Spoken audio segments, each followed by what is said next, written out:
Hi friends. So I wanted to talk about something that I found was a pretty common saying in the when I was one of Jehovah's Witnesses, and that was the saying that you're not a robot. You know, yeah, when you're a Jehovah's Witness, you are. Let me explain. First thing that comes to my head is how we dress. Like for the sisters, when you're at meetings or out in service, you have to have a dress or a skirt on.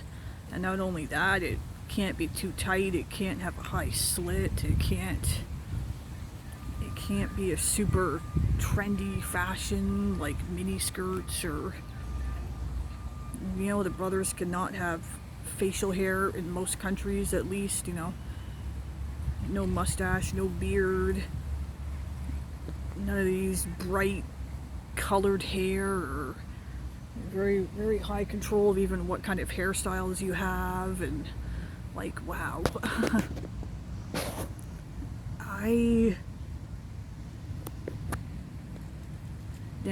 chopped my hair off about a year ago, and before that my hair was always long. When I was a witness, I could have never done this. That side's all shaved down. I always had long hair. It was always at least like touching my shoulders, and layered because I have natural waves and I like it to be natural. But just, yeah, then just you have to wear suit and ties at the meetings. All brothers wearing suits in the really hot summers. And then they had to keep the AC up so high that the sisters would have to bring sweaters and blankets. Oh, there was never this happy in the middle. Like, I couldn't wear spaghetti straps, tank tops, or can't show any cleavage. Or I remember days where even dark makeup would have been, I would have been taken to the back and got counseled. And you know what? Just the atmosphere at the meetings, like, they're so dull, they're so boring, the same stuff is repeated all the time. It's essentially just a whole bunch of training and telling you, like, no suggestions really, like telling you how it should be. Just black and white thinking, no in the middle, no gray zones. It's us versus them mentality. If the people in the ministry are not interested, then they're goats, and they're all wrong heart conditions. And it wasn't really a loving attitude. It was a very controlling attitude. This is how it is. And just sitting through the service meetings week after week, of how we should approach people in the ministry and what we should say, basically programming us of what to say and what to try to talk about. And I can recall a few times at least we would tell a householder we're not out here to convert them, but really we are. Because just even how we're trained as Jehovah's Witnesses, basically we want the conversation to go in the direction that we want it to go. Otherwise, we basically stop calling on that person. And I think a lot of us as witnesses didn't really like going out in service. I know I'm not the pushy, persuasive type myself. I didn't agree with trying to push my beliefs on other people, really. I was just out in service because you're told to, you have to be. And then just lately, like, I'm seeing in a lot of the videos and talks that Jehovah's Witnesses put out, it's all about control. Give us all your money. Give up your life for Watchtower. Living with a date in mind. Become a pioneer. Go to a foreign land and pioneer, and just go to Bethel. And all of that's unpaid. Like, nobody is paid. It's all on a volunteer basis. Everything, you're always told everything else you do in life is stupid and worthless. Only serving Jehovah will bring you the right fulfillment in life, you know, just,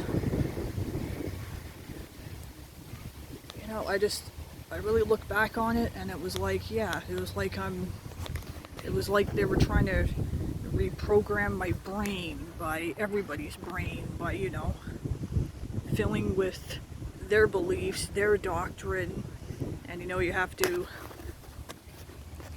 be totally for them or you must be against them. And even how they demand such loyalty from their members, even to the point of totally shunning family members, disowning your own family members just because they don't want to be a witness anymore. That's heartless. That's mean, cruel, heartless. You know, that does not sound like it's really coming from a God of love or a loving organization. And I've seen so many times and heard so many cases where they don't really care about, they couldn't give a crap about their people. They just want your time and your money. And they keep you so busy. You're so flooded with personal study and meeting attendance and going out in service and, you know, what is even other stuff like quit your job to make sure that you can attend all the days of the conventions each year. I never faced that situation, but I can admit that even back then my thinking was, if, you know what, I'm not going to quit my job just so I don't miss one day of the convention. If I miss a day, I miss a day. Like, it's part of that, like, robotic training program, like turning you into a robot. Like, it's not like I'm going to hear anything new at these conventions, really. It's, you know, just drilling the same stuff into our brains all the time. Any videos and talks, there's plenty of ways I could catch up and, you know, just try to find out later and just watch it or listen to it again later, you know. Just, you know, friends, the Watchtower tries to turn our people into robots, and there's so many people, and I'm happy to see a lot that are waking up from this programming and are leaving the Watchtower. It's a very good thing. I praise and I have high respect for those who have the bravery and courage to leave.